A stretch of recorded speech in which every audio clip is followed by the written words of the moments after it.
How you doing there? Welcome back to Babylon Talmud. Today we're studying Daf Chav Beis, Daf 22 of Masechta Sanhedrin, friends.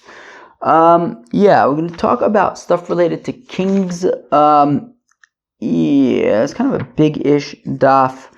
We're going to finish the second parak of Masechta Sanhedrin today. Let's just kind of jump in. Okay, it says the Mishnah on Daf Chav Beis Amud Aleph, about, let's just say halfway through the Amud, a little bit less. In Rochvan al-Suso, you can't ride on the horse of a king, on his horse. You don't sit on his throne, nor do you use his scepter. You got to leave those things alone.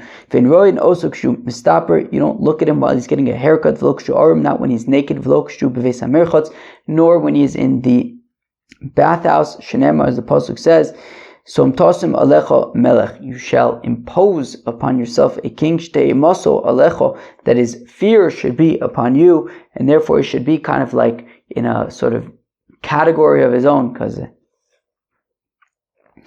says the Gemara, Amar Yaakov, says Yaakov Amar Yochanan, Avishag muteres v'shloima basura la'adonia. That Avishag, we're going to learn about her in just a second, but Avishag was permitted to King Solomon, but was not permitted to Adonia. Muteres the Shloima de Melech, she was permitted to Shloima because Shloima was a king. Umelech mishtamish b'shevito shamelech, and a king can use the scepter of another king. Asur Adonia, but she was Asura to Adonia, the Hedjit, because Adonia was only a Hedjit. Avishag Maihi. Who is Avishag? What's the story with Avishag that we're talking about? That Shloima was muter, that she was muteres to Shloima, but not to Adonia. The Chsiv Zabal says, "V'amelech David zokin bo bayom v'gomer." That King David got old and he was very cold. Vayimulo yavodov. So his a servant said to him, "Yivakshu v'gomer," that let us find a woman for you. And it says, "Vayivakshu naira yofa v'gomer." They seeked out a beautiful girl. And it says, "V'naira yofa admod." She was very, very beautiful. Avishag. V'atila melech sochenes. And she was for him sochenes. I think something to keep him warm. And she served him. Amra nin sabon. So now Avishag says to David HaMelech, "No, let's get married."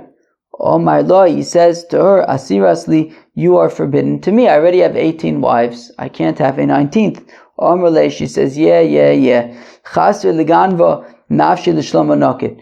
Classic. A thief is no longer able to rob people, so he pretends. He says, "Oh yeah, I'm just I'm going legit." That's not true. You're not going legit. You just can't find any more. You ran out of people to steal from, right? Here also, you're not really maxed out on wives. You just are old and weak and a wimp. So Omar Luhu. So David HaMelech says, "That's it. Kiru li Basheva, get me Basheva." And it says, "V'tav Basheva el Melech."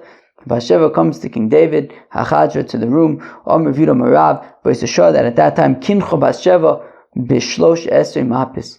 That at that time, David HaMelech and Basheva, I think the point is they had quite some bia, and she had to wipe herself with 13 cloths. So to prove to Avishag that he still got it in him. And in fact, the reason why he can't marry her is because he's already maxed out at 18 wives. Amar Rav Shem bar Abba, Borei Kamakoshin Gerishin, says Rav Shem bar Abba, come and see how serious divorce is. Shari David HaMelech itiru lo liyachid, they permitted King David to have yichud with Avishag, v'lo itiru lo ligarish, and they didn't, rather than to divorce one of his 18 wives. He could have divorced one of his 18 wives and married Avishag. Then there wouldn't have been any yichud. But instead they said, no, we don't want anybody divorcing anybody. He will remain married to his 18 wives. And they permitted David HaMelech to have yichud with Avishag.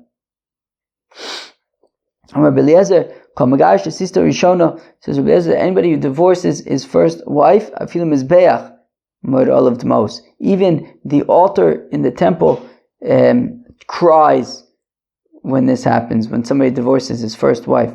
Shnemar, as the pasuk says, "V'zoshenis taisu kasos dimos mizbach Hashem."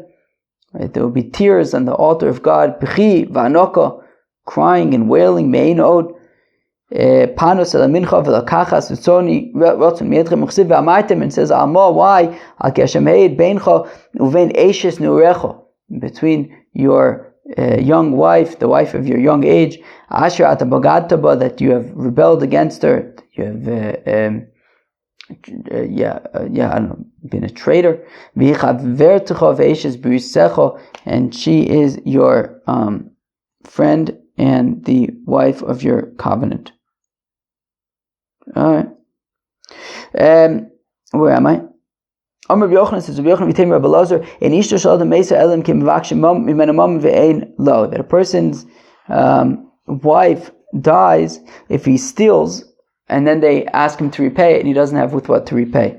Shneimah says, if you don't have with what to pay, why should they take your bed from beneath you? From Rabbi Yochanan says, that anybody whose first wife dies, as if the holy temple was destroyed in his days. Shneimah, as the pasuk says, Ben Adam, hineni lokech mimcha es machmar einecha, says in Yechezkel, that I'm taking away from you machmar einecha, the desire of your eyes, magefa v'lo tispod v'lo tivke v'lo sovu d'masecha. It says, I spoke to the nation in the morning, my wife died at night. It says, so that's when we see the connection between a person's wife dying and the destruction of the temple. Anybody whose wife dies during his days, so the world becomes dark for him. Shneimah, the pasuk says, or choshech ba'alo v'neru olav yidach, or choshech ba'alo, that the light became dark in his tent, v'neru olav yidach, and his candle, went out. Rabbi Yossi bar Chanina Omar psiyosim miskatzos. Rabbi Yossi bar Chanina says that his steps become shorter. Shneimah yatzu tzadei ono. I guess that means that his steps become shorter. Rabbi Bo Omar atzason ofeles, is advice falls. Shneimah patashcheu atzaso, that his advice is thrown away. That it's as difficult to make zivugim, to make shidduchim, like the splitting of the sea. Shneimah says, that God brings individuals home, i.e. makes shidduchim, motzi asirim b'kosharos, and that's compared to releasing prisoners. Ini, is this so? Ve'omar reviewed Omarab. Abayim called Messias Avolod. Basko Yotzes. Vomeres Baspon Ilfoni. But 1 second, doesn't Reviewed say the name of Rab that already 40 days before the creation of a fetus, a heavenly voice emanates and says, so and so is gonna marry so and so. So Kilo, why is it so hard? It's already been predetermined. Shiduchim. Lokasha Kambisiv Grishin Kambisiv Sheni. Depends for the first marriage, so everything's already prearranged. The second one is more complicated. For everything there's a substitute. You can switch, except for the wife of your young age. I don't really know what that means. That's somehow you can't swap. There's no replacement for your wife of your young age. In other motzei koras ruach, a person only finds I don't know what the word I'm thinking of, but good vibe stuff from his first wife. Shene'emar, as the pasuk says, that your, original will be blessed. V'simach usmach meishes nurecha, and you'll be happy from the wife of your young age. Omar lo kigon man. So Rav Yitzchak says to his father, what's an example of this? Omar lo kigon imcha. So Rav Yehuda says, well, for example, your wife, your mother, my wife. Ini, is this true? Oh, makrile Rav Yehuda Rav Yitzchak brave. Rav Yehuda said to Rav Yitzchak, his son, that I find more bitter than death this woman who's like traps and all sorts of bad things. V'amar lo, and Rav Yitzchak says to Rav Yehuda's father, Kigon man, for example, V'amar le Kigon imcha, and Rav Yehuda says, for example, your mother. So meaning is I don't understand what was the deal with Rav Yehuda's relationship with his wife? Was it that it was like really awesome and it was full of like good vibes, or was it like really bad? Miskav tkifa ibure me'aber. Well, the thing with Rav Yehuda's wife is that she can get very, very like upset and stuff and stark, but she can also like chill out. Okay. Ibure me'aber b'mila. Amar Shmuel bar Unya mishmei derav isha golem he. A woman is like, I don't know, like a vessel. What? Yeah, like an incomplete vessel. Okay. Ve'ena koreses bishin. She does not create a covenant elu mishasa kli, except the one who makes her into a complete vessel. Shneimar says ki po'alayich osayich Hashem tzvok shmo. That the one who has, I guess, bia with you makes you, so says God. Tana ein ish meis el ishto. A man only dies to his wife. Ki'ilu. It's only really to his wife. Like there's a special relationship with a man and a wife that when a man dies, it's particularly felt to his wife. Ve'nisha meisa el lebaila. And similarly, when a woman dies, it is particularly felt to her husband. Ve'nish meisa el ishto. When we say that a husband's death is particularly felt to his wife, Shinemar vayomus Elimelech ish Naomi. That Elimelech, the husband of Naomi, died. Like specifically, he was considered right specific and special to Naomi. That Yaakov Avinu talks about how Rachel Davka died to him specifically. Okay, fine.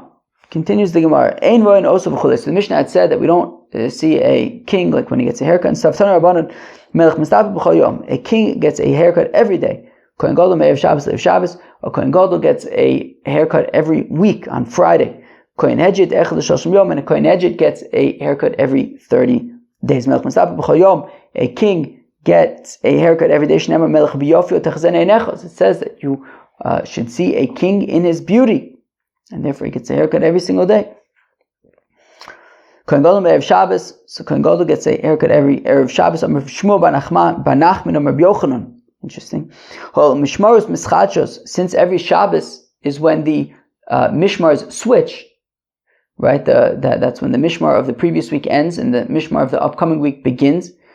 So the Kohen Gadol needs to look tip-top on Shabbos. So if he gets a haircut every Erev Shabbos, Kohen Hedjit echad l'shoshim yom. Kohen Hedjit gets a haircut every 30 days. The Chesiv is supposed to say, v'roshim lo yigalechu. They shouldn't shave their heads, u'fer lo yishalechu, but they also shouldn't grow out their hair. Kasum yichsemu es Hashem. They should trim their heads. V'yolav para minozir. So when it says, right, u'pera lo yishalechu, that they shouldn't let it be a para. So we learn out para from nazir. Sivacha para lo yishalechu. Sivasum gadel para sa'roshim alon shloshim afkan shloshim. So just like by a nazir, stam naziris is shloshim yom, right? Utnan nami stam nazir shloshim yom. Just like by a nazir, we're talking about 30 days by default. So here also a kohen should not grow out their hair more than 30 days. V'asam minolan. How do we know that by a nazir it's 30 days? Amar of masna, amar kra kodesh yiyeh, and yiyeh bigmatcha tzos and havu. Yiyeh is 30. So Stam Naziris is 30 days, and then also a kohen should not grow out his hair for more than 30 days. Amar lei Rav Papa Abai Emel Libu Klal. Rav Papa suggests Abai, but maybe kohens shouldn't grow out their hair at all. Amar lei, so Abai responds, Iksiv lo yishalechu pera. If it says don't grow out a pera, kidikamer, then yeah, maybe they shouldn't grow it out at all. But how should they say ufera? Lo yishalechu. So pera lehave, they can grow it out for 30 days, but shaluchi lo lishalchu, but not any more than that. If that's the case, so inanami. So we should say that nowadays also, kohanim should be unable to grow out their hair more than 30 days. Well, dumi de yain. Well, it's similar to wine. My yain is mambia huda also, just like wine, right? When we say right, wine, kohanim are not allowed to be drunk when they're doing the service in the temple, so when there's the temple. So they can't be drinking wine. Shilobas mambia, but when they're not serving the temple, shari, it's permitted. Apuri rosh, because mambia also shilobas mambia shari. So also getting a haircut is only they only need to kind of maintain this hair cut regimen schedule when they're going to be serving in the temple. Nowadays they're not serving in the temple, so therefore they can grow out their hair if they choose. Is that really true, that wine is permitted when they are not serving in the temple, and that Kohanim are allowed to drink wine nowadays? Rebbe Omer says, Rebbe says, look, really, I think it makes sense to me to say that Kohanim should never be able to drink wine.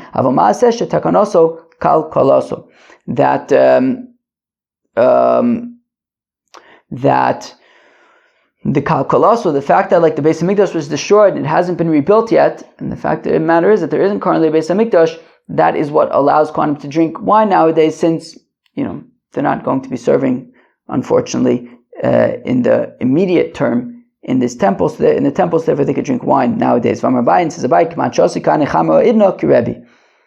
says Kohanim would drink wine nowadays. Like whom do they hold? They hold like Rebbe, right? We just said that because unfortunately the Beis Hamikdash has not yet been rebuilt, and we're not, there isn't a concern that it's going to be built like instantly, so they're allowed to drink wine nowadays. So Mechlal D'Rabbanan Asrei, implying that if Rebbe says that Kohanim could drink wine nowadays, then implies that Chacham say it is asur. So but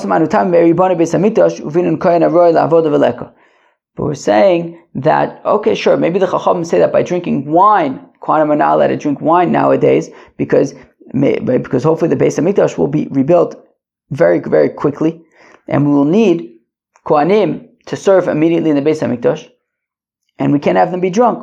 But whereas over here, but that wouldn't apply to getting a haircut. But why not? But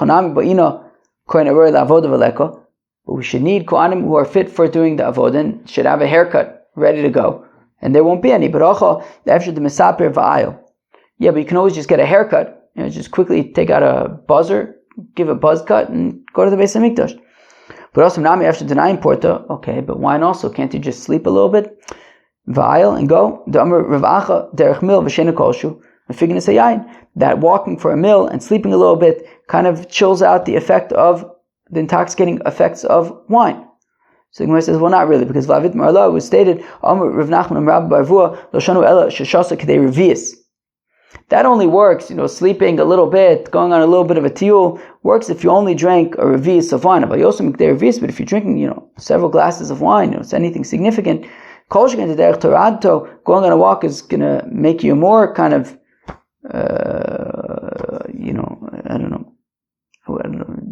drunk, messed up, unfocused, and sleep is going to make you more intoxicated. So the Chacham say that you can't drink wine nowadays. Kohanim can't drink wine nowadays because hopefully the Beis Hamikdash will be rebuilt immediately, and then we'll need Kohanim and they can't be drunk. But getting a haircut, you can always just quickly get a haircut. Okay, fine. Rav Ashi says, the rabbis have an issue with Kohanim drinking wine because drinking wine will ruin the service in the temple. If you're drunk and you do service in the temple, it is ruined. But if you do work in the temple, if the Kohen does avodah in the temple without getting a proper hair, or with his hair being too long, the avodah is not ruined. And therefore the rabbis did not make a gezerah about the haircuts nowadays. But Meisvei, we have a kasha. The following, Yechayiv Misa, Purei Rosh. If a Kohen serves with his hair too long, V'Shisui Yain, or drunk, V'Shloma Shisui Yain, I understand why being drunk and doing the voda would be Chayiv Misa. The Chsivus says, Yain V'Sheicha Atesh, do not drink wine or intoxicants, Ato V'Necha, you and your sons, V'Lei Musa, and you won't die. Purei Rosh Midol, and how do we know that serving the temple without a haircut, with your hair too long, is you're also Chayiv Misa?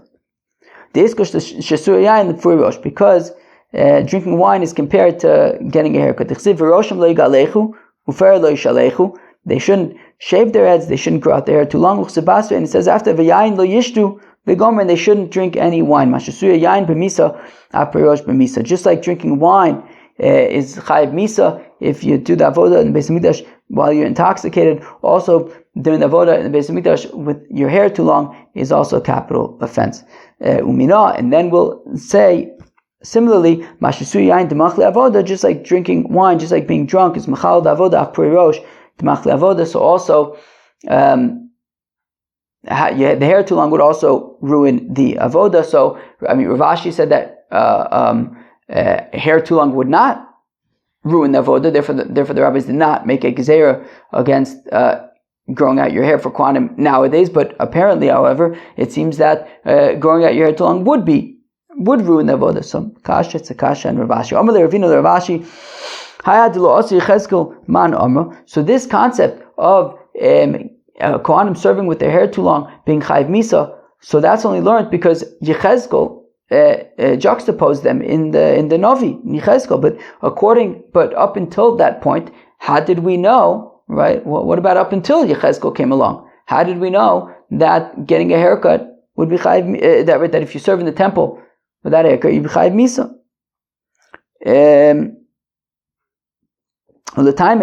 So Rav Ashi says, yeah, but according to that logic, Hadam Rav Chizda, that which Rav Chizda says, Davar zeh mitoras Moshe Rabbeinu lo lamadnu, the following we did not learn out from the Chamush Chumshei Torah, until Yechezkel came and taught us. Kol benechar or alev or basar, any benechar, any person who's any kohen who has been acting inappropriately, been doing averis, or a lave, or is like just bad energy, bad vibes, v'al basar doesn't have bris milah, lo yavo el mikdashi l'shaseni, should not come to the temple to serve me. Ad lo b'Yechezkel man amra. But until Yechezkel came, how did we know this? El Gemara rather, no, it was already a tradition. We knew this. Yechezkel came and applied and wrote a pasuk for that which we already had a tradition for. Also, this we had a tradition already that serving, if you serve in the temple without a proper haircut, you're chayiv misa. But then Yechezkel simply came and provided a pasuk for it as an asmachta. My custom yichsmus roshim. What does it mean that they should trim their hair? Tana commit to spurs lul yonis. It's like a lul yonis haircut. My to spurs lul yonis. What's a lul yonis haircut? Amar Yehuda, Amar Shmuel. To sport to yichida. It's a very special haircut. Yichida mi how so? Amar Rashi roshu shozeh b'tzadikar shozeh. The tip of this hair is at the root of the next hair. Shalosh Rebbe, they asked Rebbe, is it tisparshal kohen gadol? What's the haircut of a kohen gadol? Amaleni says then Tzuru mi tisparshal ben El Oshe. Go and check out the haircut that Ben El Oshe does. Tani Rebbe Yomer says Rebbe lachinam pizar ben El Oshe ma'osav, that it was not for naught that Ben El Oshe spent money to learn about this kohen gadol haircut. It was that he can learn how to do this kohen gadol haircut, and that was. Okay, this Ben Elosh knew to do it. Hajnalach Kohen Gadol. We'll come back to Perek Kohen Gadol. Wow. Okay. That was Daf Chavez, Masechet Sanhedrin. Whoa. Okay, there was stuff about kings and stuff about kings, and then we also learned about marriage and wives and stuff, and drinking wine for Kohanim and getting haircuts nowadays. Peace out.